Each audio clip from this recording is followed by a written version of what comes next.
BJP സർക്കാർ കേന്ദ്രത്തിൽ അധികാരത്തിലെത്തിയാൽ വെള്ളാപ്പള്ളി നടേശന്റെ മകൻ തുഷാറിനെയും പി.സി. ജോർജിന്റെ മകൻ ഷോൺ ജോർജിനെയും രാജ്യസഭയിൽ കൊണ്ടുപോയി കേന്ദ്രമന്ത്രിമാരാക്കുമെന്ന് ബി.ജെ.പി വാഗ്ദാനം.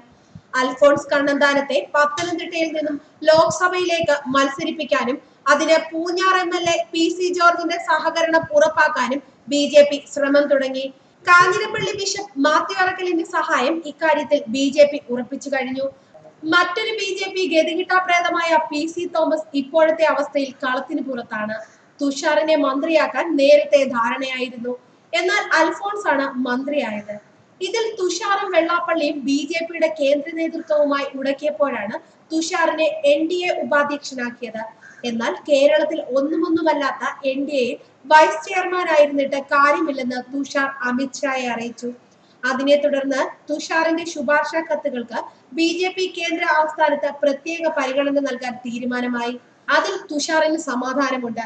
കാരണം ഓരോ ദിവസവും ആയിരക്കണക്കിന് ശുപാർശ കത്തുകളാണ് തുഷാർ കേന്ദ്രത്തിലേക്ക് അയക്കുന്നത്. ഒ രാജഗോപാൽ നിയമസഭയിൽ പുളിവെള്ളമായി തീർന്നതിനെ തുടർന്നാണ് വാ തുറന്ന് നാലക്ഷരം പറയാൻ കെൽപ്പുള്ള ആരെയെങ്കിലും കണ്ടെത്തണമെന്ന് ബി.ജെ.പി കേന്ദ്ര നേതൃത്വം സംസ്ഥാന നേതൃത്വത്തെ അറിയിച്ചത്. പി.എസ്. ശ്രീധരൻപിള്ളയും കെ. സുരേന്ദ്രനുമാണ് പി.സി. ജോർജിനെ സമീപിച്ചത്. തന്റെ മകനെ ഒരു കരയിലെത്തിക്കാൻ ശ്രമിക്കുന്ന ജോർജിനെ സംബന്ധിച്ചിടത്തോളം ഒരു ഉണർവായിരുന്നു കൂടിക്കാഴ്ച. അദ്ദേഹം ആദ്യം മകന്റെ കാര്യമാണ് മുന്നോട്ട് വെച്ചത്. അത് കേന്ദ്ര നേതൃത്വവുമായുള്ള കൂടിക്കാഴ്ചയ്ക്ക് ശേഷം സംസ്ഥാന നേതൃത്വം സമ്മതിച്ചു. ജോർജിന്റെ ഇപ്പോഴത്തെ പ്രവൃത്തി ആത്മഹത്യാപരമാണ്.